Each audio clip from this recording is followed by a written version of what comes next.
Et qu'est-ce qui se passe? Qu'est-ce qui se passe? Qu'est-ce qui se passe finalement? Et trop tirer sur le bouchon, tonton, ça n'aide pas beaucoup. Bien. Les grandes gueules. Vous êtes chez les grandes gueules. Dans un instant, l'invité. Chez les GG, nous pensons comme JMJ. Dire la vérité. La vérité, qu'elle plaise ou qu'elle blesse, est une pertinente attitude de sagesse. Le journalisme est la plus grande aventure humaine car il est mission, passion, vision, interrogation, immersion, quête de vérité et conquête d'objectivité.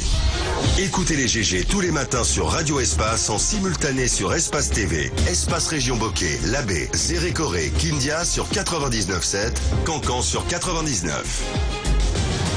Les grandes gueules sur Espace. Les GG, les grandes gueules, Radio Espace Guinée. Notre démocratie, la démocratie guinéenne, qualifie de basse intensité le fait que ces hommes, quand ils sont dans l'opposition, font d'abord semblant d'en avoir pris conscience, puis font l'inverse de ce qu'ils avaient promis une fois arrivés au pouvoir. Restons vigilants, car le pouvoir, c'est vous, le peuple. Les journalistes accoucheurs de vérités diverses, pertinents et rusés, sans langue de bois, cultivés, nécessaires pour des journalistes. Les grandes gueules, des personnalités acquises par le travail. Ce qui leur donne poids et légitimité à interviewer tout le monde. Le savoir à l'heure, évidemment, avec notre invité ce matin, mesdames et messieurs, vous le voyez à l'écran, il s'est déjà installé, Dr Ousmane Kaba, président du PADES. Avec lui, nous allons essayer de faire les décomptes, les 100 jours de CNRD et d'autres questions, évidemment, à poser ce matin avec notre invité. Avant d'aborder le sujet, Antoine, voilà, je ne peux pas me prononcer, évidemment, sur le sujet. Allez-y, mon cher ami. J'ai envie de dire un mot sur ce sujet. J'ai écouté tout le monde et je pense que en grande partie, la plupart ont raison de s'exprimer ainsi, et sauf qu'il y a des éléments autour desquels je vais apporter des précisions au sujet du Premier ministre. Je pense que c'est humain de sa part d'avoir une telle réaction. Et j'aurais trouvé d'ailleurs hypocrite de sa part de ne pas réagir. Et le fait d'avoir réagi montre qu'il est humain et qu'il y a des choses qui le touchent. On a dit qu'il y a, lorsque vous encaissez des choses, à un moment donné, ça explose. Et je crois que c'est ce qui s'est passé. Lorsqu'un président a tendance à ne pas vous considérer, vous met à l'écart de certaines prises de décision, à un moment donné, vous claquez. Donc, il y a eu le cas de Abuja, pour lequel on s'est prononcé ici. On a l'information officielle que Doumbouya a mandaté le PM pour aller dire à la face des présidents qu'on va mettre en place le CNT avant fin décembre. Et lorsqu'un président, ben si, on a l'information. C'était officiel? Ben si. On a l'information. On a eu l'information. On a eu l'information qu'il a eu l'autorisation d'aller prendre engagement. Officiellement dans la presse, non. Bien. J'ai l'information que Doumbouya a confié cela au Premier ministre. Ils sont allés à Abuja. Ils ont porté la voix du gouvernement guinéen, de l'État guinéen, derrière le CNRD, avec tout son armada sort à la télévision pour dire qu'on a envoyé des gens à Abuja. Ils n'ont pas parlé en notre nom. C'est tout ce qu'ils ont dit là-bas, c'est en leur nom. On n'est pas prêt à mettre en place le CNT avant fin décembre. Ça, c'est déjà un désaveu qui a été mis à la face de tous. S'il y a une décision qui est prise pour le cas de l'aéroport, c'est vrai, Doumbouya n'est pas obligé de demander l'avis du Premier ministre, mais il aurait été plus intéressant, comme l'ont dit d'autres, de poser le problème même en Conseil des ministres, ou même à deux, demander son avis sur la question. Ça aurait pu se faire. Bien. Le fait de ne pas l'avoir fait peut prêter à confusion. Parce qu'il y a même en dessous, parce que ça ne se dit pas, il y a des nominations qui sont faites aujourd'hui à divers niveaux pour lesquels le PM n'est pas informé, pour lesquels on ne sait pas ce qui se passe. Au départ, tout était bien pour la formation du gouvernement, mais depuis quelque temps, il y a beaucoup de nominations autour desquelles il y a à redire. Pour ce qui est de l'éminent écrivain Molinembo, pour qui chacun a dit ici qu'on a du respect, mais je crois qu'à un moment donné, il faut qu'on s'arrête. Il faut qu'on s'arrête et qu'on interpelle les gens. Dans un pays normal, il a dit que Doumbouya devait être en prison. Mais dans un état normal, c'est le contraire qui aurait dû se produire. Molinembo, dans un état normal, n'aurait pas dû s'exprimer comme il le fait très souvent. Parce que, en tant qu'écrivain, on pense qu'il aurait dû être impartial. Mais le constat que nous faisons, depuis des années, il est sélectif, chose en Molinembo. Il est sélectif dans ses prises de parole, il est sélectif dans ses façons de se conduire. Et quand c'est comme ça, on ne vous qualifie pas comme étant un guide Je suis désolé, vous devenez un sectaire, comme le disent beaucoup de personnes, parce qu'il y a beaucoup de victimes dans ce pays. Jamais je ne l'ai vu aux côtés de d'autres victimes prendre la parole et défendre leur cause. Il ne l'a pas fait. Chaque fois qu'il prend la parole, c'est pour défendre une entité. Il y a eu la rebaptisation ou la nomination du stade Nongo au nom de Lansana Conté. J'ai fouillé sur Internet, j'ai fouillé dans les médias, j'ai pas vu une réaction de Moné Nembo à ce sujet. Il aurait dû en parler.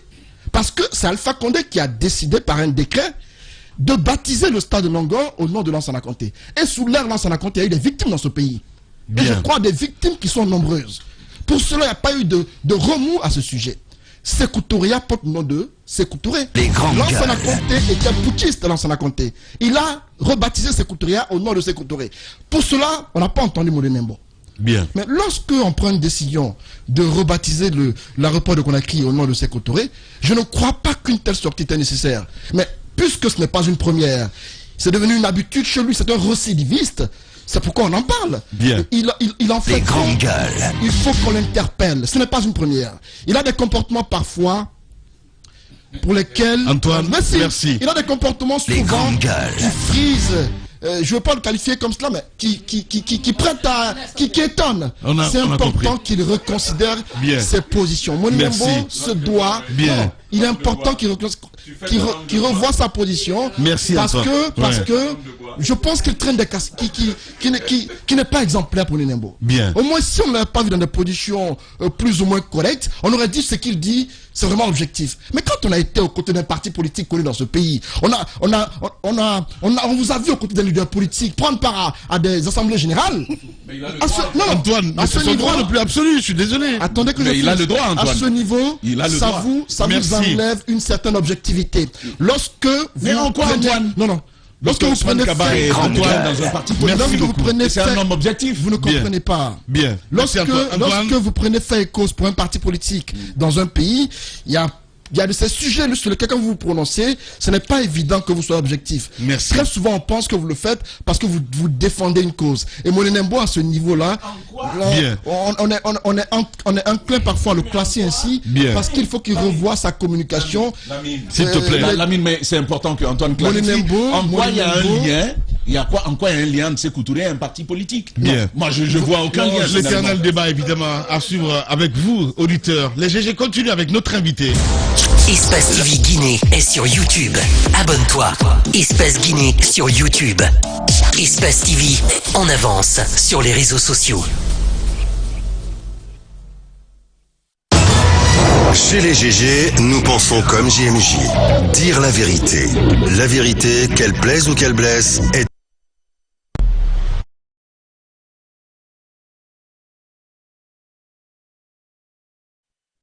Et notre invité, évidemment, dans ce studio, Tambaza Karim Ilimono, oui, c'est bien sûr Dr Ousmane Kaba. Dr Ousmane Kaba, bonjour, bienvenue. Bonjour Tamba. On vous reçoit bonjour à tout le monde. Voilà, on vous reçoit avec beaucoup de plaisir. C'est une actualité, c'est un commentaire finalement auquel vous n'allez pas échapper, docteur. C'est la grande actualité de la rebaptisation de l'aéroport international qui jusque-là s'appelait Conakry Beskia. Vous avez suivi pas mal de commentaires, tout comme nous. Votre avis sur le sujet, c'est quoi? Comment avez-vous accueilli la nouvelle de ce rebaptême-là? Écoutez, moi, je vois ce qui a été fait. Je vois les commentaires et depuis que je suis dans ce studio, je vous regarde. Et vous reflétez vraiment ce pays avec toutes ces blessures, mal guéries, qui n'ont pas été soignées. Nous sommes dans ces blessures de l'histoire qui fait des convulsions de temps en temps et qui rend les gens les plus raisonnables qui perdent complètement la boussole. Enfin, qu'est-ce qu'il y a de plus naturel que de nommer un aéroport au président qui a donné l'indépendance au pays? On a Modibo Keïta au Mali, l'aéroport. On a Senghor au Sénégal. On a De Gaulle en France. On a Tamba en a rappelé plusieurs fois d'ailleurs. C'est extraordinaire. Mais vous comprenez quand même ces réactions ou pas du tout, Dr Ousmane Kaba? Non, pourquoi il y a tant de réactions pour ça? Ça veut dire simplement que le pays a été mal guéri de ses blessures. C'est tout, c'est ça la réalité. Parce que pourquoi? Parce que nous fuyons toujours notre histoire. Ouais. Nous ne l'assumons pas. Ouais. Nous ne rétablissons pas les vérités. Ouais. Il n'y a jamais de jugement. Alors que la Guinée a été blessée tout le temps. 1970, on se rappelle cette fameuse agression. Il n'y a pas eu de jugement objectif. Le 4 juillet, 5 juillet, il n'y a pas eu de jugement objectif. Ouais. Les événements du temps du général Lansana Conté 2005-2006, il n'y a pas eu de jugement objectif. L'agression de Gekedou et autres, il n'y a jamais eu de jugement. Ouais. Et jusqu'au truc du 28 septembre là, depuis 10 ans, alors il faut qu'on arrête, que les Guinéens acceptent de voir la vérité. Ouais. De voir Parce la que vérité. si on ne voit pas la vérité devant nous, on n'accepte pas ce qui s'est passé, qu'on ne juge pas, qu'on ne situe pas surtout les responsabilités. Ouais. Tout le problème, c'est de situer les responsabilités. Nous avons toujours enterré les dossiers. Ouais.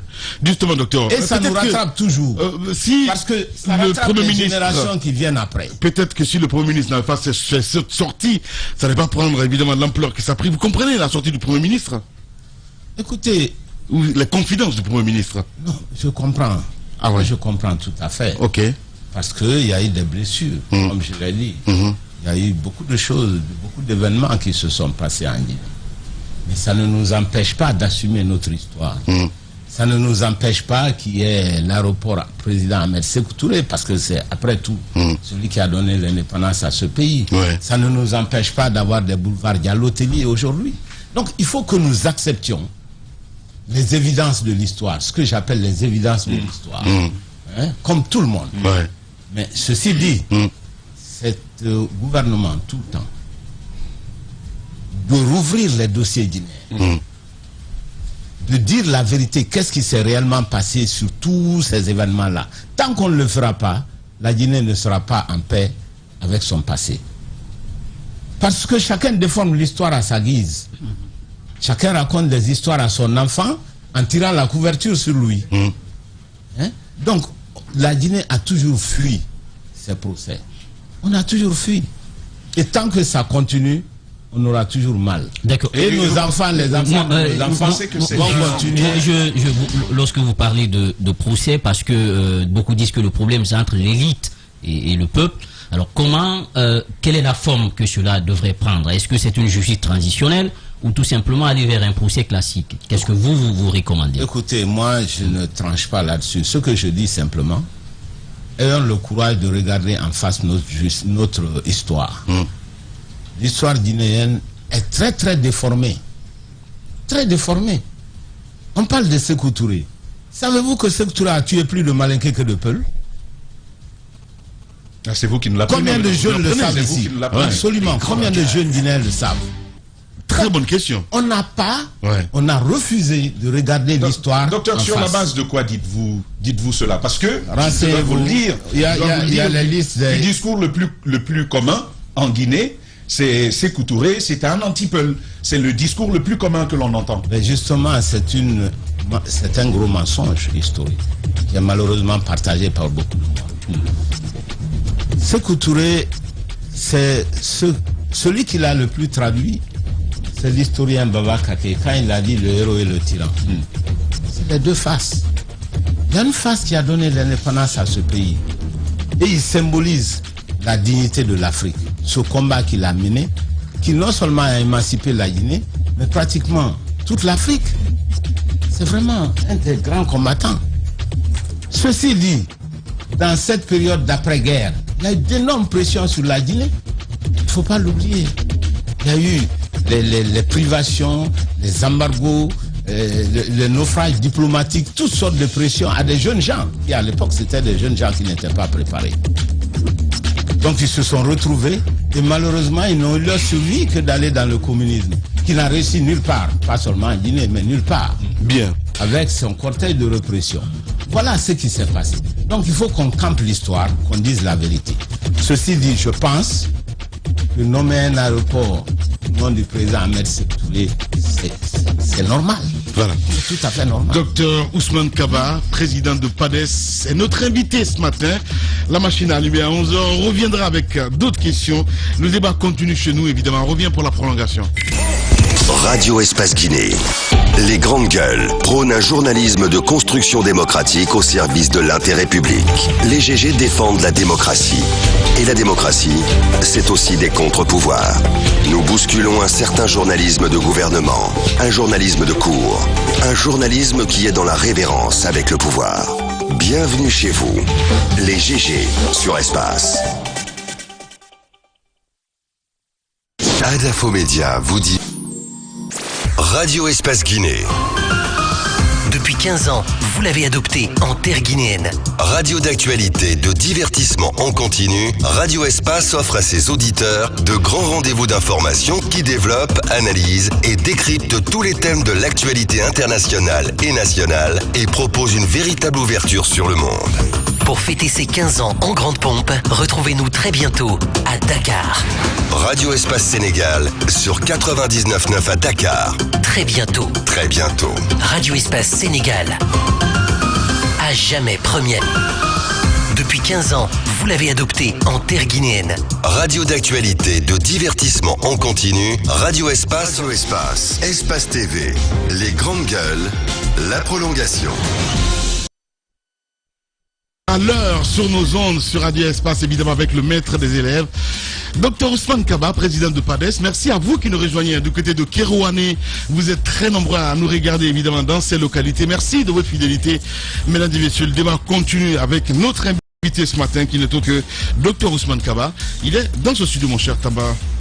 Oui. Ah oui, donc, docteur, un peu avant la pause, on parlait de cet aéroport et de toute la polémique qui a enflé autour.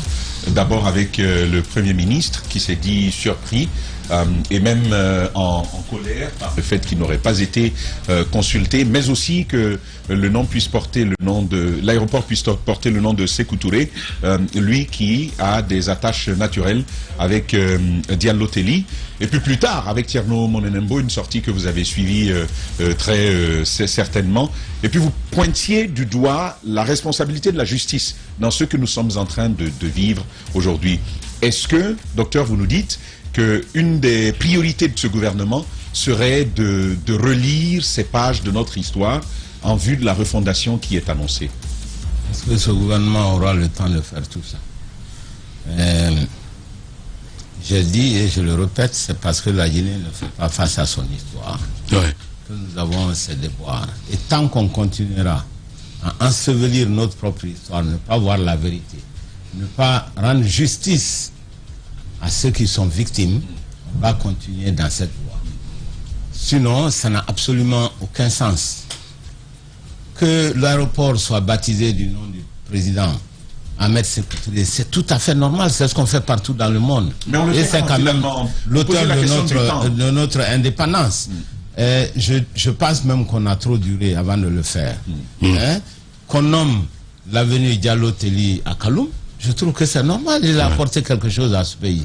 Alors pourquoi pas le président Ahmed Sékou Touré qui a été celui qui a donné l'indépendance à la Guinée. Maintenant, ceci dit, je comprends bien qu'il y ait des gens qui soient frustrés parce qu'ils ont été victimes. C'est parce qu'on n'a pas rendu justice qu'on a cet état de fait-là. C'est pourquoi je dis faisons face à notre histoire.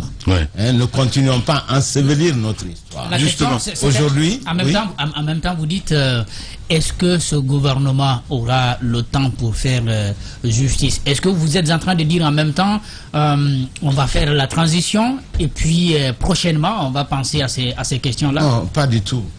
Il y a des dossiers récents, le dossier du 28 septembre, si c'est mieux, parce que ça a été préparé depuis longtemps. Il faudrait accepter de faire ces jugements-là. Pour lequel il y a déjà un engagement. Voilà, qu'on n'ensevelisse pas ça encore. Et que ça va s'ajouter aux autres contentieux historiques et à des incompréhensions entre les Guinéens pendant les années à venir. Voilà ce que je dis. Justement, alors on entend tout à l'heure, il y avait un débat très intéressant avec Mafoudia. Vous parlez de déclassifier les dossiers. Est-ce qu'on peut dire qu'il y a des dossiers où on n'a pas le droit de parler du tout, comme le cas Sékou Touré, entre autres, docteur Ousmane Kaba? Non, pas du tout, on a le droit d'en parler. C'est pour ça, moi, je comprends toujours quand ceux qui pensent que leurs parents ont été des victimes et qu'ils ont été des victimes, ils ont le droit de crier leur indignation. Il faut qu'on sache aussi les écouter. Et c'est pour ça que ça sert dans l'histoire de faire des jugements. Quand on ouvre les pages d'histoire, la vérité est dite, elle est purgée. Ouais. Mais Voilà. qu'est-ce qu'il Et le faut faire pays se justement porte mieux. pour rectifier un petit peu les tirs? Parce que évidemment, ce sont des Guinéens. Sékou n'a pas été que le héros, comme on le dit. D'autres disent que c'est carrément... non, mais c'est important. Un tyran, c'est très important. Qu'est-ce qu'il faut faire aujourd'hui? Est-ce que Doumbouya doit rencontrer les victimes, l'association des victimes de Kwambouaro? C'est les deux faces, Ouais. comme tous les grands hommes. Ouais. Comme en Côte d'Ivoire, comme au Sénégal, comme en France. Ouais. L'homme a toujours ces deux faces-là. Ouais. Il faut les assumer. Ce qui s'est passé en Guinée, c'est qu'on a toujours nié l'une des faces. Ouais. Ça dépend de quel côté on est. Bien. Hein? Et c'est ça qui n'est pas bon. Justement. 100 jours de CNRD. On en parle ce matin avec vous, Dr Ousmane Kaba. Allez-y, Jacques. D'abord sur le plan politique, le CNRD qui arrive donc le 5 septembre, la première des choses qu'on observe, c'est qu'on change de régime et nous entrons dans une exception. Pour vous de l'opposition, déjà nous étions dans une situation exceptionnelle puisque le 3e mandat d'Alpha ne devrait pas intervenir. Comment est-ce que vous analysez les premiers actes qui ont été posés et qui se sont inscrits dans ce que Doumbouya a appelé la refondation de l'État? Écoutez, chaque fois que l'on veut savoir où on va, il faut savoir d'où on vient. C'est comme ça qu'on apprécie mieux où on va. Quels étaient les deux grands problèmes de la Guinée? Ce sont toujours les mêmes problèmes. Il n'y a que deux problèmes en Guinée en réalité, et qui ont été exacerbés, amplifiés par le professeur Alpha Condé. Le premier problème, c'est le problème de la liberté politique qui a été étouffé. Les dirigeants ont été embastillés. On a empêché des gens de voyager. Et la Guinée était étouffée sur le plan politique et de la démocratie. C'est le premier point. Le deuxième point, c'était le retard économique de la Guinée. Je rappelle que nous sommes toujours parmi les 12 pays les plus misérables de la planète. Ouais. Et le fait que notre jeunesse ne trouve pas de débouchés. Aucun jeune ne travaille dans ce pays. Voilà les deux problèmes qu'il faut camper. Sur ces problèmes, nous sommes arrivés devant un mur. Et est arrivé le CNRD qui a libéré la Guinée. Et tout le monde a pris acte avec espoir, avec beaucoup de fierté. Tout le monde a adhéré du coup, parce que nous étions dans une situation impossible. Et ça ne fait que 3 mois. Pendant ces 3 mois, qu'est-ce qu'ils ont fait, les jeunes militaires? Qu'est-ce qu'ils ont fait réellement? Premièrement, pour les deux problèmes que j'ai cités, prenez le problème de la liberté et de la démocratie. Ouais. Ils ont libéré tous les prisonniers politiques. Ils ont libéré les frontières terrestres qui étaient fermées pendant près d'1 an et qui avaient fait un grand désastre dans ce pays. Ouais. N'est-ce pas? Ouais. Ils ont complètement redonné la parole à tout le monde. Ils ont même donné la liberté de voyager. On n'entend plus de passeport confisqué.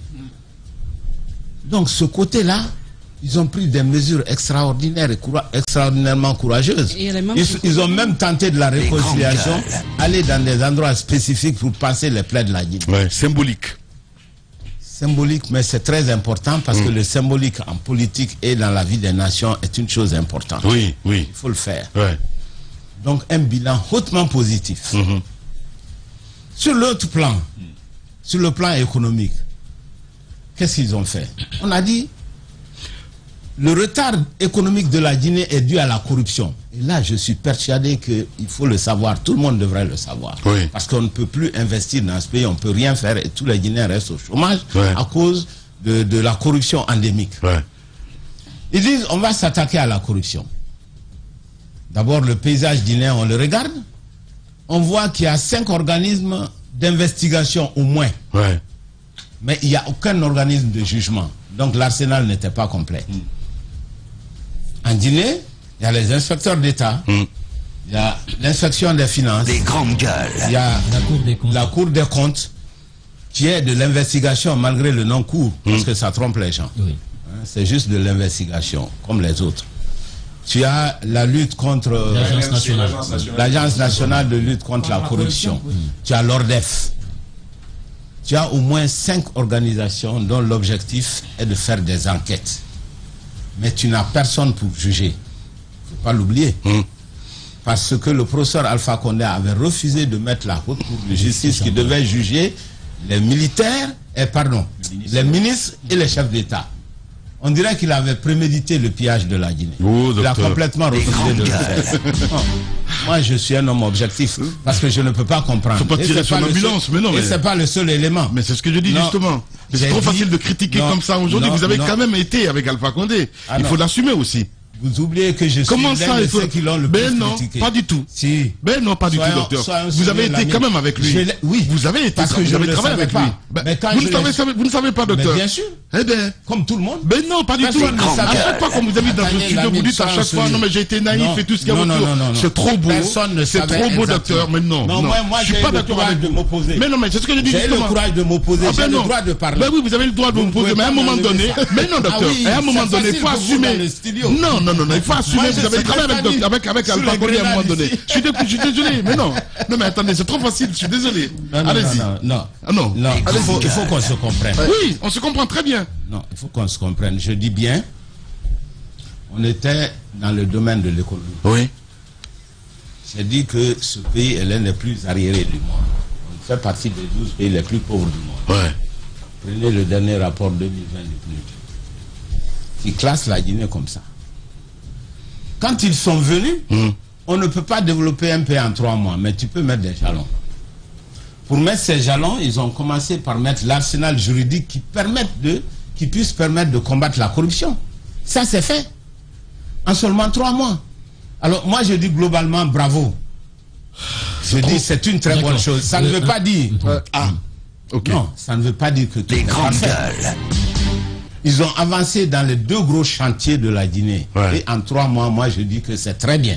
D'accord. J'ai des réserves, moi aussi. D'accord, en Et parlant- sur la question, sur la Mais question ma vision économique. globale, Parlons de- c'est que c'est très bien.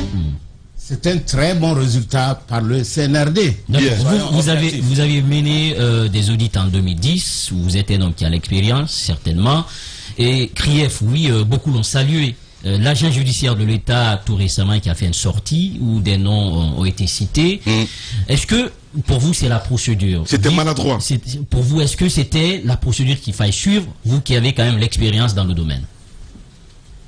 Vous ne l'avez pas fait à l'époque, justement. Pardon? Vous ne l'avez pas fait à Vous ne l'avez l'époque. pas fait à l'époque, vous? Non, on n'est pas dans la même situation. Non, mais Attention. il avait présenté quand même les Attention, dossiers moi, sur j'ai- lesquels le travail avait été À fait. l'époque, et c'est l'une des choses que je reproche objectivement au professeur Alpha Condé, c'est que nous lui avons donné les rapports d'audit qui avaient été commandités par le président d'Addis, donc qui a fait l'audit de la période précédente. Ouais. Il n'y a jamais eu de sanction. Ça n'a jamais été publié. Combien de fois je vous ai dit ça dans ce studio pendant qu'il était président de la République? Donc ce n'est pas aujourd'hui que moi je dénonce ça. Voilà. Et vous non Donc plus, à vous- partir de là, Non plus, vous ne nous avez pas plus aidés. Mais Parce je- que ce sont des rapports qui sont restés comme secret défense, C'est ça. auxquels Le dossier c'était classé. impossible justement d'avoir Tamba, accès. encore une Vous fois, qui avez fait ce travail, Tamba, docteur, oui. je comprends les obligations de réserve qui sont les vôtres, mais parfois je pense que le devoir que l'on doit à la nation doit, face à un tel blocus de la part de l'exécutif, Mais il a sermenté, je vous veux dire. obliger. Lamine. Je sais pas. Mais non, mais je pose des questions. Que vaut le serment face à l'intérêt public? Moi, c'est la question que je veux poser aujourd'hui, parce que nous avons eu tout ce souci. Personnellement, sur combien de rapports j'ai voulu savoir où se trouve le rapport Hervé, le rapport sur les rails.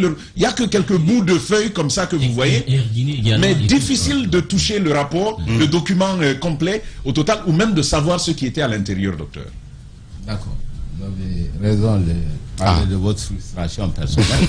Je comprends ça. Ouais. Mais ce qu'il faut comprendre, c'est Ouais. que je l'ai dit plusieurs fois, en tant qu'auditeur, il ne nous appartient pas de divulguer le contenu Allez, dans le micro. Hein? C'est simplement une question de déontologie. Est-ce que vous allez alors remettre ce rapport? Est-ce que vous allez le remettre au président de la absolument. transition? Moi, je connais ce. Absolument. Je connais. On va me laisser parler. Absolument.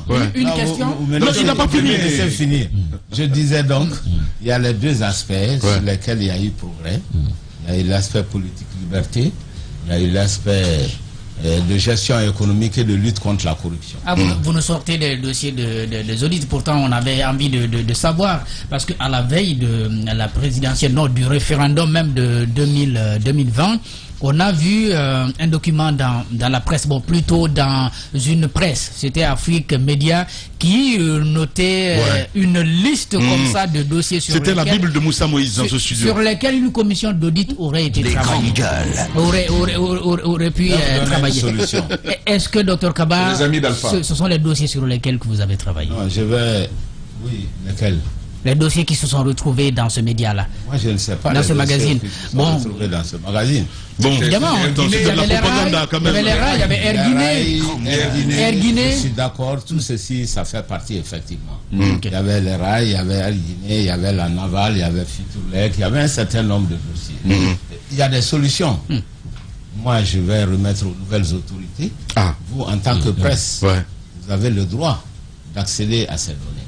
Voilà ce que je vous propose. Eh ben voilà. Mais écoutez, il fait cette promesse ce matin dans les GG. On va essayer de vérifier tout ça peut-être la semaine prochaine. Vous la remettez quand? Tamba. Oui, moi je veux savoir à quel moment je peux commencer à demander.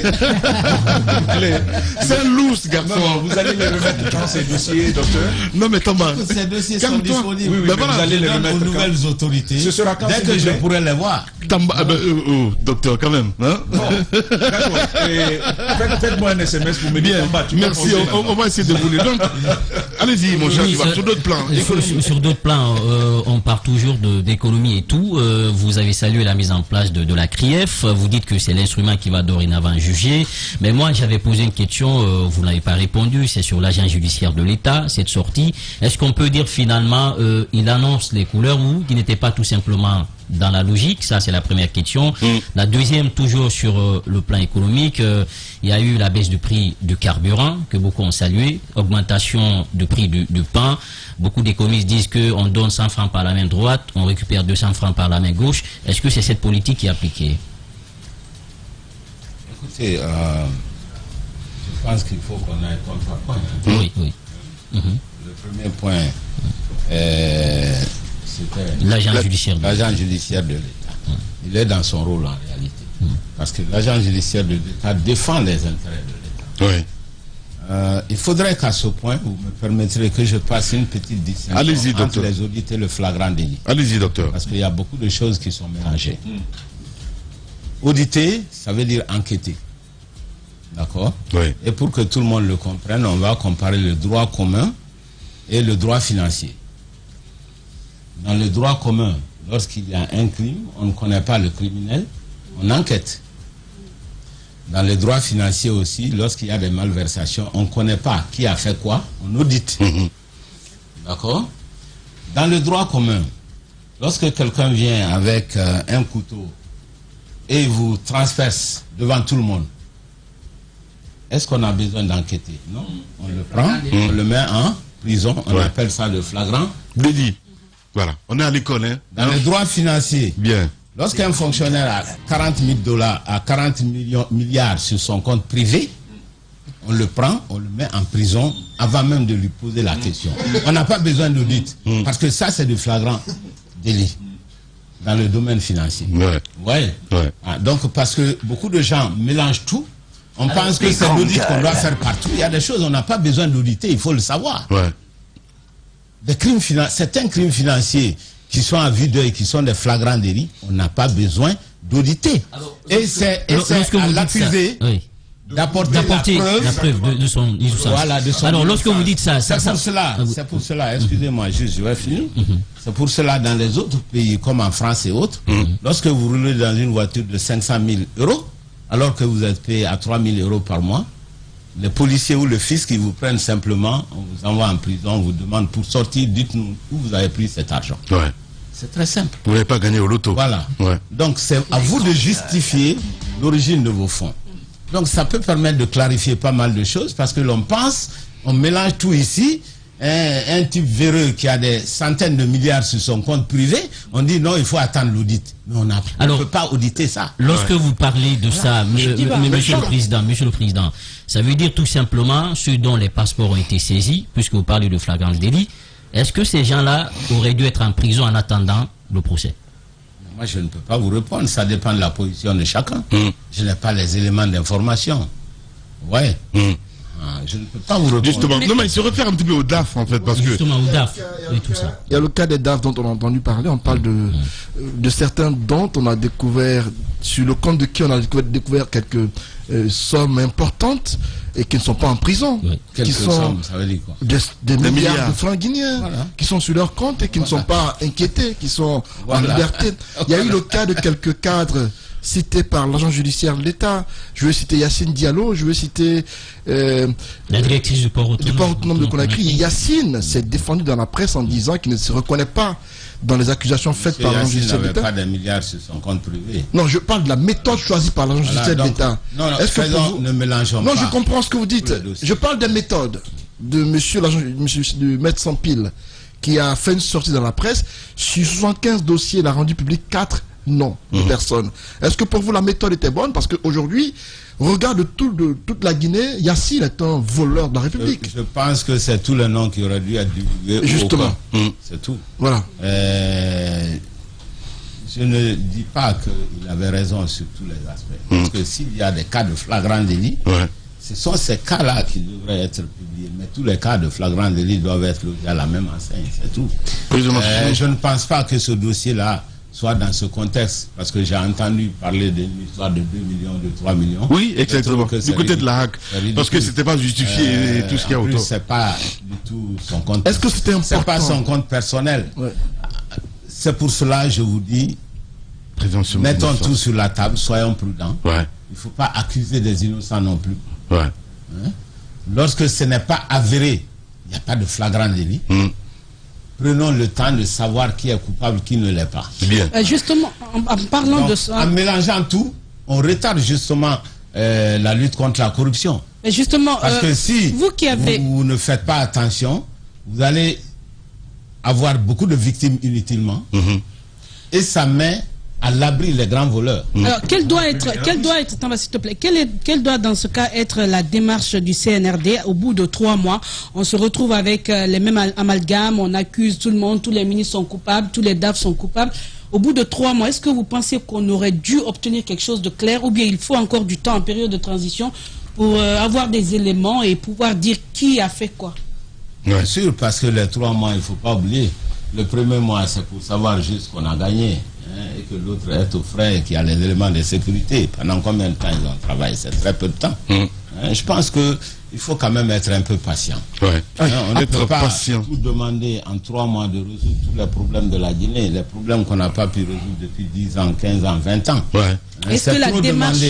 Mais simplement, ce que l'on peut faire, vous en tant que presse d'ailleurs, je vous rends hommage parce que vous avez tellement lutté pour que ce pays, on arrête la prévarication des deniers publics. Il faut plutôt aider la junte par des conseils, par tout le monde, pour qu'on continue dans ce sens. D'accord. Voilà. Après notre docteur, on parle de politique aussi. Oui, justement, pendant ce temps, il y a un petit peu, je vais dire, une navigation à vue d'œil, si on peut me dire comme ça. Parce que, tout simplement, au niveau du CNT, parce que c'est l'autre question aussi que il faut poser. On entend que le Premier ministre a été frustré parce qu'il a donné une date du côté d'Abuja, c'était le 31 décembre. Pour l'instant, avant la date de la mine, il y a la composition du CNT. 15 places au parti politique. C'est ce que je dis. On est sur la même longueur d'onde. Avant la CEDEAO, il y a la composition. 15 postes ou 15 places pour les partis politiques. Et on a constaté qu'il n'y a pas eu d'entente entre vous politiques. Il y a quelques-uns qui ont voulu les gros morceaux. Le RPG en a eu 4. L'ANAD 4. La COPED, avec 7 partis politiques, en a eu 2. Antoine. Et la CORED, qui en a une centaine de partis politiques, a eu une seule place. Alors, docteur, j'ai envie de comprendre, sur la base de quoi on a attribué ces tickets aux différentes entités ou aux différents blocs politiques? Écoutez, vos questions sont tout à fait des questions normales. Parce qu'on se pose beaucoup de questions. Et on a le devoir d'expliquer un certain nombre de choses. D'abord, le fait que les partis politiques aient seulement 15 dans le Conseil national de transition, uniquement 15 places sur 81, ça fait 18,5. Tout le monde l'a déploré, y compris nous. Parce que la transition est d'abord politique. Les partis politiques auraient eu beaucoup plus de place. Mais les choses étant ce qu'elles sont et que c'est déjà contenu dans la carte qui a été publiée et qui a été accepté par nous tous, n'est-ce pas? Comme un fait accompli, nous avons pris acte. Donc ce n'était plus le moment de revenir sur ça. On a laissé tomber. Maintenant, quand vous dites les partis politiques ne se sont pas mis d'accord, je ne suis pas du tout d'accord avec vous. Au contraire, je pense que pour une fois, pratiquement presque tous les partis politiques se sont retrouvés. On a eu toutes les plateformes qui se sont retrouvées. Il n'y a eu que 2 qui ont fait, qui se sont pas associés à la démarche. Mais c'était sur le tard, pas au départ. Pas au départ, et sur le tard en plus. À part ça, donc il y a eu quasi unanimité, il faut le dire. Mais des partis non des moindres. Lesquels? Des coalitions non des moindres. La plateforme de Mamadou Sylla, avec des candidats aux élections présidentielles dernières. Oui, avec... Il y a aussi le CPR de Faya Milimono. Attendez, loin de moi l'idée de minimiser plus que ce soit. Mais j'étais partie prenante. On a tout fait pour que ces gens-là viennent, ils ont refusé. Ils y étaient, docteur. Ils y étaient, docteur. Attendez. Non, on veut bien entendre. On veut bien entendre. Mais ils y étaient. C'est pas qu'ils ont. Non, ils étaient partie prenante des discussions. On les a eus ici au téléphone. T'étais pas quand même, je veux dire. Oui, mais ce que je veux dire, c'est que j'ai quand même le droit de. Oui, exactement. Maintenant, je vais vous dire. Il n'y avait aucune raison de se retirer. Le micro. Parce que au départ, ils ont dit non, nous on a convoqué les gens, ils ne sont pas venus chez nous, ils vont chez les autres. C'est à cause de ces difficultés qu'on a mis à l'hôtel, qui était un terrain neutre. Parce que vous savez, les hommes politiques, ils ont des égos surdimensionnés. Ça, c'est pas que la faute. Les grandes gueules. C'est à vous tous. Non, pas du tout. On est allé dans un hôtel. Ça veut dire qu'on ne va plus parler, on a fait chez moi, on n'a pas fait chez moi. D'accord? C'est pour résoudre justement ce problème. On a convoqué tout le monde plusieurs fois. Il y a certains qui ont refusé de venir. Qu'est-ce que vous voulez qu'on fasse? Là, vous êtes même... Ça, c'est un. Deuxièmement... Vous êtes d'accord avec nous que vous n'êtes pas d'accord? Attendez. Non, on n'a pas le consensus total, mais on est d'accord à 99%. Parce que ceux qui sont partis ne représentent pas 5% de l'électorat. Mais c'est la vérité. Mais en termes de nombre, docteur. Attendez. Mais sur le nombre. D'autre part, on a essayé d'être le plus juste possible. Attendez. On essaie d'être le plus juste possible. Les grandes Les gueules. deux partis sont les plus importants d'après les dernières élections. C'est l'UFDG et le RPG. Ils n'ont pas eu 4, ils ont eu 2-2. Tous les autres partis, je ne parle pas de coalition, tous les autres partis ont eu 1 jusqu'à la fin. Donc c'est une répartition qui est très équitable. Non, mais ça, c'est pas la répartition finale, non? Non, je dis notre proposition, on est en train de parler de notre proposition. N'est-ce pas? C'est ce qu'on a déposé au ministère. Évidemment, les partis politiques ne seront jamais d'accord à 100%. Il y a toujours des gens qui vont se désolidariser. Donc, souvent pour des raisons qui ne tiennent pas la route. Donc, docteur, la proposition finale, c'est celle-là que vous nous déclinez là? C'est ce que nous, on a déposé. Maintenant, après ça... Parce que au départ, il y avait vous, c'est vous avec l'UFDG et le RPG ou bien... UFDG, RPG, tout le monde à l'exception de la CORED et de la CPR. Qui ont aussi déposé le reste. Les grandes gueules. Mais nous, dans notre proposition, on les a prévus. Une place. Voilà, on les a prévus. Bien. Malgré qu'ils n'étaient pas là. Voilà. Docteur Ousmane Kaba. Quand on dit que les politiques ne sont pas d'accord, c'est ça que je veux m'insurger. D'accord. Une fois, les politiques étaient d'accord à 90%. D'accord. Je sais que naturellement, les partis sont faits pour ne pas s'entendre. Politique, ça, on peut rien. C'est la nature qui le veut. Voilà. Moi, j'ai une question, Ousmane Kaba, toujours sur le plan politique. Tout récemment, il y a l'ANAT qui a fait une sortie et l'alliance même de... Le CNT, finissons avec le CNT d'abord. Oui, d'accord. Le CNT, c'est pas encore mis en... Lamine a parlé d'Abuja. Je vais finir sur l'histoire de CNT. Docteur, dans le micro, parce qu'il y a beaucoup de... Excusez-moi, c'est que moi, je n'ai pas du tout la même position que l'écrasante majorité des gens. Ça va vous étonner, mais personnellement, je pense que le CNRD n'a pas à choisir les gens du CNT. Ça ne ressort pas du tout de leur prérogative. Qu'est-ce qu'il faut le faire? CNT, ça représente l'Assemblée nationale. Mais bien sûr. L'Assemblée nationale, ça veut dire c'est le peuple qui choisit. Et ça doit être le contrepoids de l'exécutif. Parce que ça va jouer le rôle de l'Assemblée nationale. Ouais. Mon avis est que le CNRD n'a pas à choisir les gens du CNT. Je dirais même que c'est un piège. Parce que quand ils vont choisir, qu'est-ce qu'on va dire après? Les politiciens le savent, ils se taisent. On les laisse foncer dans le mur. Oui, dans le mur. Parce que quand ils vont finir de choisir, on va dire ça ne représente que vous, ça ne représente pas le peuple, c'est vous qui les avez choisis. Donc ils n'ont même pas choisi. Donc qu'est-ce qu'ils doivent faire? Ils doivent réouvrir la procédure, vu que vous avez donné plus que requis. C'est une erreur. Moi je dis, nous avons fait des propositions, nous les hommes politiques. Chaque entité de la société civile a fait des propositions. Ils les mettent ensemble, ils les publient. Ce qu'eux doivent choisir, c'est simplement les personnes ressources, je crois. Non, docteur, vous ne comprenez pas ma question. 706 candidatures. Il y a 706 places. Chez les jeunes, par exemple, il y a 86 dossiers pour 5 places. Comment faire? Vous voyez, c'est là la question qu'on pose. Non, vous voulez embrouiller la question. Je vais vous dire. Les jeunes, il y a eu déjà des consultations. Des concours. Des concours. Les gens ont dit, voilà, nous choisissons une personne basse-côte, une personne haute-dîner, etc. Ils ont donné des noms. Maintenant, si vous recevez 1000 candidatures et que vous dites non, j'ai 1000 candidatures, c'est votre problème. Parce qu'ils ne représentent pas les gens tels qu'on les a choisis. On a vu la lettre du ministre de la Jeunesse adressée au ministre Moïse Condé. Les syndicats ont fait des choix. C'est simplifiant. L'organisation, les jeunes, ils ont fait des choix. Le CNRD devrait simplement se contenter de publier ses choix. C'est simplifiant, docteur. C'est simplifiant. Ce que vous dites, c'est simplificateur. Pas la vie. Non, mais ce n'est pas cela. Je vous donne deux exemples. Après, vous réagirez. Les partis politiques, il y a votre liste. Mais il y a aussi la liste des 2 autres coalitions. Et du PIP. Voilà, et du PIP. Ça, c'est une chose. Deuxièmement, je vous donne, dans votre cas, par exemple, quel sera le critère de sélection du CNRD pour dire on va préférer la liste de tel ou de tel? La majorité. Voici un premier problème. Non, mais Antoine, ce sont quand même des coalitions. Et avec plusieurs dizaines de partis à l'intérieur. Il y a une majorité. Non, mais je vais terminer. Je vais terminer. Laisse-le finir, s'il te plaît. Disons la vérité. C'est pas toi. On n'a que 10 minutes, les gars. Allez-y. Donc il s'agit de coalitions avec plusieurs dizaines de partis à l'intérieur. Comme celui, par exemple, de Mamadou Sylla, c'est la question que je pose. Comment le CNRD choisira-t-il entre vous, votre proposition et la leur? Première chose. Je vous donne l'exemple de la presse. Nous, de la presse. Non, c'est la même question. Hein. Il y a nous, la presse, par exemple.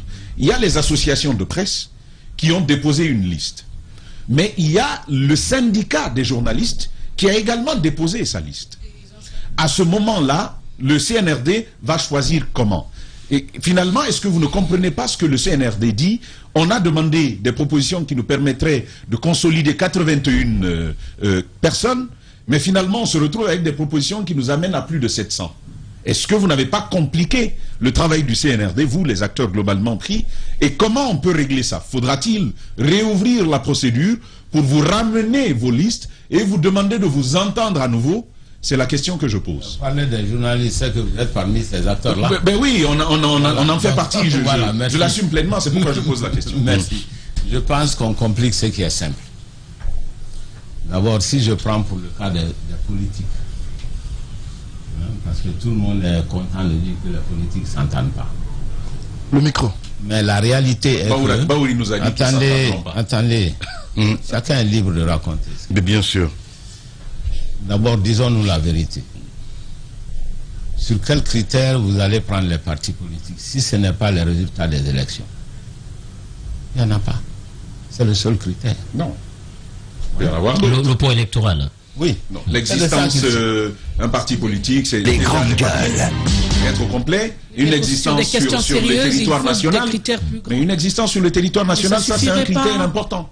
Oui, mais c'est ça qui se résume. C'est ça qui se... Attendez une seconde. Il y a de petits partis qui sont partout. Oui, mais vous me laissez répondre. Je suis d'accord, en fait, c'est à Diba finalement. Vous avez trop de répondants à votre question. Parce que le seul critère de distinguer les partis politiques, c'est le résultat aux élections. Que ce soit ici, que ce soit dans le monde entier. Vous pouvez tourner comme vous voulez, vous n'en trouverez pas. D'accord? C'est le seul critère et l'unique. La présence sur le terrain, tout ça, ça se matérialise dans les résultats. Si vous êtes présent sur le terrain, forcément, vous avez des bons résultats. N'est-ce pas? Voilà comment c'est fait.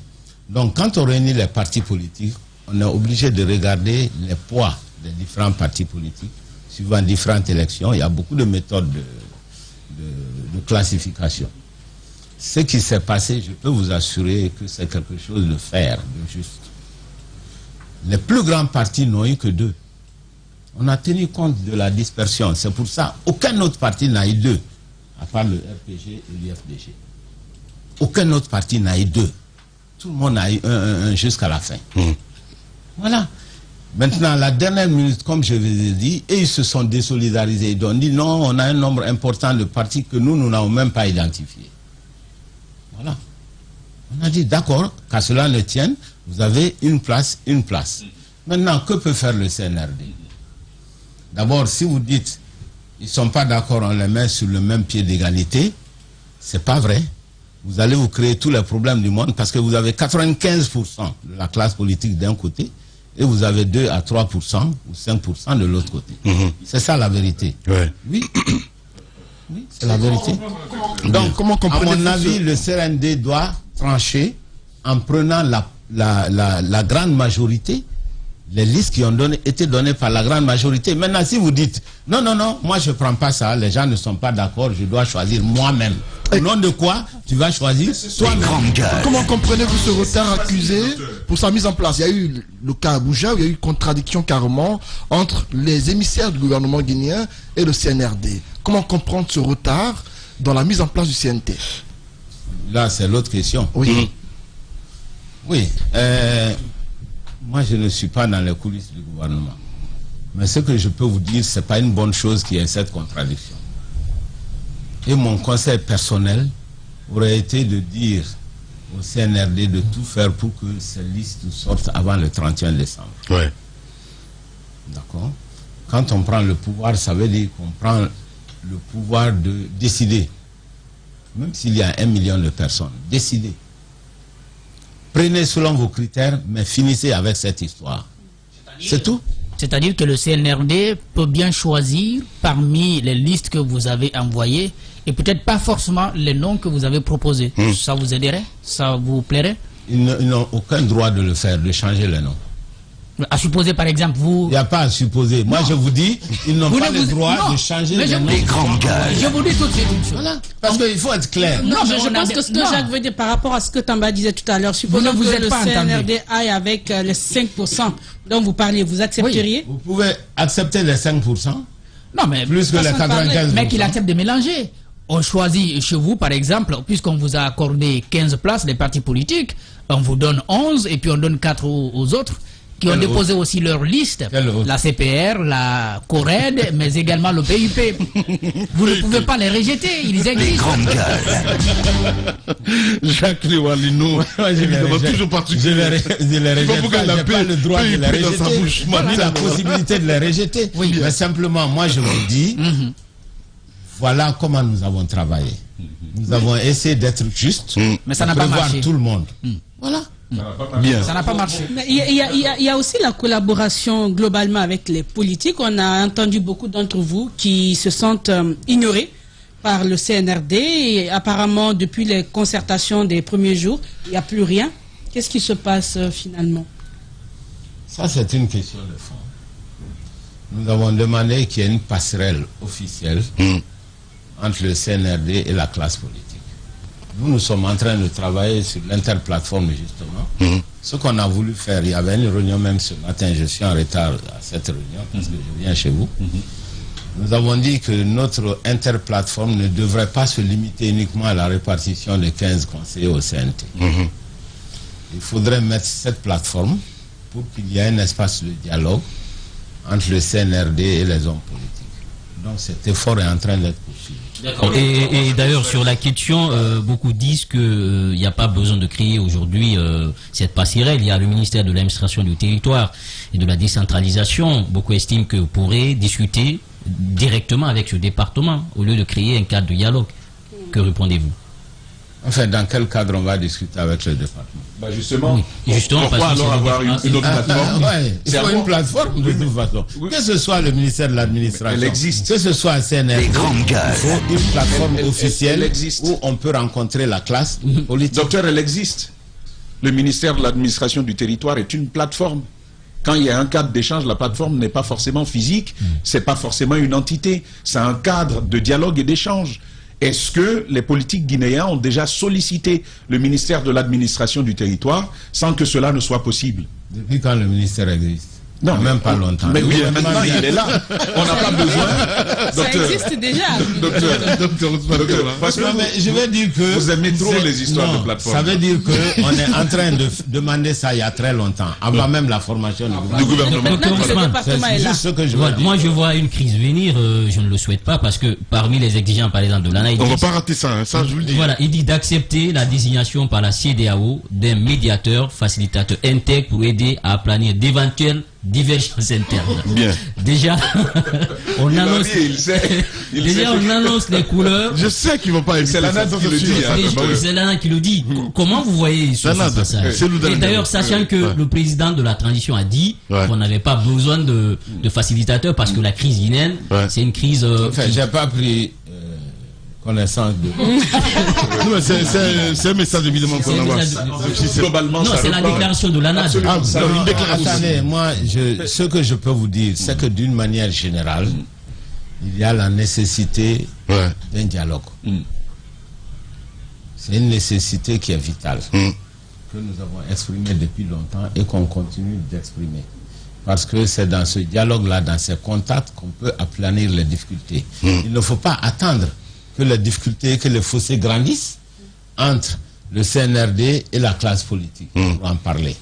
Il faut accepter de s'asseoir, de discuter, de voir comment on peut... Mais votre interlocuteur, normalement, c'est le ministère de l'administration du territoire. C'est ce qui est en bas. Je ne parle pas d'interlocuteur. Que ce soit le ministre... Vous parlez d'une plateforme, docteur Ousmane Kaba. Oui. Les grandes gueules. Que ce soit le ministre, que ce soit le conseil du ministre, que ce soit le président, que ce soit le conseil du président, ayons des gens en face de nous qui ont le pouvoir. Il y en a déjà. En fait, je vais vous dire ce qu'ils font. Docteur, et vous savez, vous êtes très brillant, vous savez ce que vous êtes en train de préparer. Évidemment. Alors, vous savez, je vous donne l'image, vu que vous aimez beaucoup les images. Vous voyez un tuyau, quand il y a de la tuyauterie, pour qu'elle fonctionne, il faut mettre de l'eau dedans. Ce que vous nous faites, c'est créons une plateforme. Pour que la plateforme s'anime, il faut créer des problèmes. Est-ce qu'on n'est pas en train d'anticiper Est-ce qu'on n'est pas en train d'anticiper sur les crises qui arrivent? Parce que logiquement, docteur... Non, j'avais pas compris ce qu'il a en tête. Les grandes gueules. D'accord. Voilà. Docteur Ousmane Kaba est notre invité ce matin dans les GG. On passe à cette rubrique. Les grandes gueules. La minute, oui ou non? Un feu roulant de questions avec une seule réponse possible. Oui ou non? Langue de bois, ça... De bois, s'abstenir, il n'en a pas l'air ce matin, mesdames et messieurs. Merci à vous tous qui nous regardez à l'intérieur du pays sur Espace TV. Vous êt à Kérouané, Padès très présente d'ailleurs dans ces régions évidemment, parce que j'ai reçu tellement de messages ce matin, c'est juste extraordinaire. J'ai l'impression qu'on a distribué mon numéro aux militants de Padès. Allez, on part avec cette rubrique oui ou non, Mafoudia, oui ou non? Alors, oui ou non, vous n'êtes pas, vous, les politiques, vous n'êtes pas vraiment rassurés par la démarche du CNRD vis-à-vis des politiques? Oui ou non, docteur? Enfin, moi, je suis rassuré. Rassuré, voilà. Diba Milimono, oui ou non? Oui ou non, ces exigences que l'opposition commence à apporter, est-ce que vous n'êtes pas en train d'aller trop vite avec la junte en besoin? Moi, je pense qu'il faut être patient. Voilà. Et que la junte a très bien travaillé jusqu'à présent. Voilà. Donc la patience. De temps. Oui ou non, mon cher Milimono? Alors oui ou non, le rebaptême de l'aéroport, un faux débat qui nous fait perdre du temps. Moi, je trouve que c'est normal qu'on rebaptise l'aéroport du nom du président Ahmed Sékou Touré. Mais il n'est pas exclu aussi de les autres. Bien. Oui ou non, un CNT avec des noms qui ne sont pas forcément ce que vous avez proposé, vous le rejetterez? Non, moi je ne pense pas qu'on le rejettera, mais je pense que c'est un piège qu'on tend au CNRD. Ouais. Oui Parce ou que non? Ce sera en crise de légitimité. Voilà. Allez-y. Oui ou non pour la mise en place du CNT? Comme président, le nom de Dansa Koroma circule. Pour vous, est-il le candidat idéal? Oui ou non? Sans langue de bois. Non, je n'en sais absolument rien. Moi, je n'ai pas entendu parler. Mais voilà. Je sais que c'est un jeune homme qui est brillant et qui peut apporter. Voilà, c'est aussi simple que ça. Allez-y, il fallait qu'il le ramène dans l'émission. Allez-y. Oui ou non, vous êtes pour l'envoi d'un facilitateur dans la crise guinéenne? Quand la crise sera là, oui. Mais elle n'est pas là pour le moment. D'accord. Alors, oui ou non, Sekouba Konaté et Dadis Camara qui sont annoncés auront un rôle à jouer, doivent avoir un rôle à jouer dans cette transition? Mais je m'excuse sur ce point. Je voulais dire simplement que je suis très content que ces deux-là viennent en Guinée. Parce que ce n'est qu'une petite question de reconnaissance. La Guinée, c'est le pays le plus bizarre au monde que j'ai vu. Ouais. Même quand vous donnez le pouvoir pour partir, on vous poursuit. Ouais. C'est extraordinaire, la Guinée. Oui. Jamais vu ça. Ou non. Donc c'est très bien qu'ils soient là. Ouais. Ils sont chez eux. Et moi, j'applaudis des deux. Alors, ma question, oui ou non, ils doivent avoir un rôle à jouer dans cette transition? Mais tout le monde a un rôle à jouer. Oui ou non, la libération d'Alpha Condé? Ça, c'est difficile à répondre pour moi. Donc, Joker. Parce que... oui ou non, la libération d'Alpha Condé? C'est aussi simple que ça, tous docteur. les hommes, on souhaite... Non, regardez-moi, docteur. Regardez-moi, docteur. non, mais attendez, quand même, quoi. C'est la mine qui pose la question. Il faut le regarder en répondant. Mais oui. Ah, le politique. Ah, docteur. Si je vous dis... Non. Oui, je veux ça. Non, docteur, regardez-moi. Regardez-moi, docteur. Regardez-moi dans les yeux, docteur Ousmane Kamara. Oui ou non, la libération d'Alpha Condé? C'est pas une patate chaude, quand même. Hein. Pourquoi? Non, elle est chaude, elle n'est pas chaude. C'est ce que je dis. Oui ou non, la libération. Regardez-moi, docteur, tout le pour une monde, fois. Attendez. Eh ben. Moi, j'ai dit au début de cela qu'il faut que la Guinée commence à assumer son histoire. Oui ou non, la libération d'Alpha Condé? Vous êtes en train de faire de la politique, ça marchera pas. Je vous regarde dans les yeux. Regardez-moi bien. Ben oui. Oui ou non, la libération d'Alpha Condé? C'est aussi simple que ça. Le professeur. Mais je vous pose la question. Il y en a combien? C'est le professeur, c'est le président, c'est le vieil homme, c'est mon grand frère. De qui vous parlez? Je parle de l'ex-président de la République. Bah, écoutez, si c'est mon grand frère, je souhaite qu'il soit libre. Eh ben voilà. Et si c'est le président? Eh ben voilà. Si c'est le président, et on va regarder. Il est fort, docteur Ousmane Kaba, évidemment, avec nous dans cette émission. Les grandes gueules, évidemment. Dans un instant, on passe à cette autre rubrique. Les grandes gueules. Les grandes gueules. Le jeu des photos, une perception, une idée, un mot, pour définir un leader d'opinion, une personnalité politique guinéenne. L'émission continue avec vous, évidemment, avec jeu des photos, docteur Ousmane Kaba. Notre invité ce matin, mon cher Zachary. Mamadi Doumbouya, il vous inspire quoi? Il m'inspire le courage et le calme. Le courage et le calme. Allez-y. Pour son âge, c'est extraordinaire. Ouais. Le général Sekouba Konaté. Il m'inspire le patriotisme, le désintérêt pour le pouvoir, parce qu'il a fait quelque chose que personne n'a fait. C'est vrai. C'est donner le pouvoir et partir. Ouais. On ne peut pas être plus démocrate, plus patriote que ça. Antoine. Non. Mamadou Silla. Ce que vous avez dit de ce Sekouba là, dites ça. vous pensez quoi de lui? Mamadou Silla. Il vous inspire quoi? Pas grand-chose, mais un homme politique. Bien. Mais ça, on savait en fait. C'est le problème avec cette rubrique. C'est le problème avec cette rubrique, Lamine. Il ne s'agit pas de nous dire ce que l'on sait. Il s'agit de nous dire ce que vous pensez de la personne. Quand on vous dit Mamadou Silla, qu'est-ce qui vous vient à Je l'idée? pense que c'est un homme politique. Voilà. C'est tout ce que je peux vous dire. Bien. Allez-y. Tu ne vas pas quand même le frapper. Allez-y. Lansana Kouyaté. Qui? Lansana Kouyaté. Lansana Kouyaté, c'est l'ancien Premier ministre. Ok. Il se bat à l'international pour le rayonnement de la Guinée. Sarandaraba. Sarandaraba, c'est une femme forte qui, dans le passé, a contribué au débat politique. Kerno Monalembo. Kerno Monalembo, c'est un grand écrivain qui, malheureusement, parfois fait des fautes. On aurait souhaité qu'il soit plus moderne. Banobari. Banobari, c'est qui? Docteur, c'est un ancien ministre de... L'ancien ministre de... L'ancien ministre, là. Kassori Il a Fofana. été. Non. Bano a été enseignant chez vous. Kassori Fofana est un ancien premier ministre. Merci. C'est un acteur politique important. Mais il y a beaucoup de débats encore autour de lui. Voilà. Bano n'existe pas. Voilà. Il n'existe pas pour lui, c'est aussi simple que Rien ça. du tout. Docteur Ousmane Kaba est notre invité ce matin. Vous êtes très nombreux à nous regarder à l'intérieur du pays. Docteur, les militants de PADES, évidemment motivés à regarder Espace ce matin. Cette caméra vous appartient. Évidemment, vous avez un mot pour ces militants et le peuple de Guinée. Écoutez, je voudrais dire bonjour à tout le monde. Ce que je souhaiterais surtout, c'est qu'on ne noie pas le poisson. La Guinée a de très très gros problèmes. Ouais. Deux problèmes essentiels. C'est le problème de liberté et de démocratie à approfondir en Guinée. Tout le monde a le droit de parler dans la paix et la sérénité. L'autre problème, c'est la pauvreté en Guinée. Que les jeunes puissent trouver du travail. C'est pourquoi on se bat contre la corruption, parce que nous avons identifié la corruption comme l'obstacle majeur au développement économique de la Guinée, qui se trouve être parmi les 12 pays les plus pauvres, malgré notre diamant, notre bauxite, notre or et tout ce qu'on veut le faire, les bonnes terres. La Guinée est vraiment un pays en retard. N'oublions pas que c'est là qu'il y a l'enjeu essentiel. Et c'est pour ça que le PADES est en politique.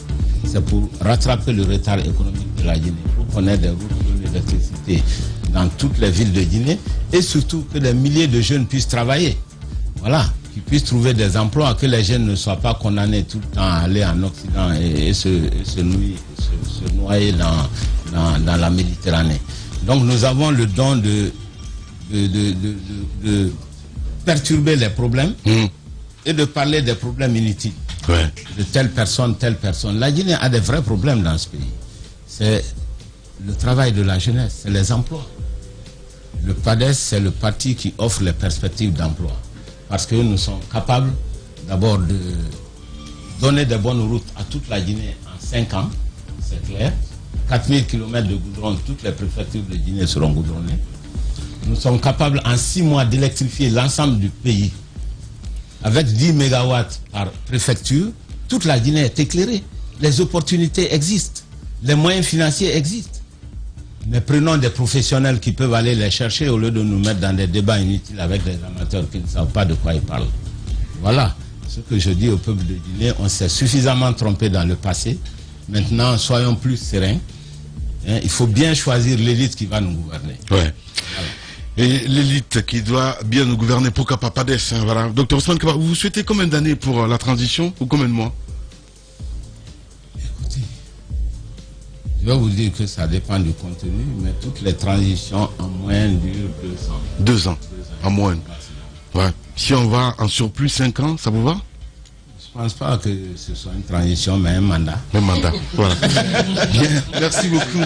Merci à vous tous. Merci à Kabine Kondé, à Mafata Sano, à Alassane Diallo, Papoutou, l'homme de nuit, et qui, évidemment, grâce à qui vous nous regardez à la télévision. Mohamed Diaby était là depuis 6h15, ensemble, évidemment. Dans un instant, sur Espace TV, si vous regardez cette émission la nuit, le journal, le 19h45, avec Miss Eben, et sur Radio Espace à midi, vous avez rendez-vous avec l'équipe d'Antoine Kourouma, évidemment, pour votre plaisir avec le bulletin d'information. Demain, on se retrouvera pour d'autres plaisirs, pour d'autres aventures. Prenez soin de vous. À demain, au revoir.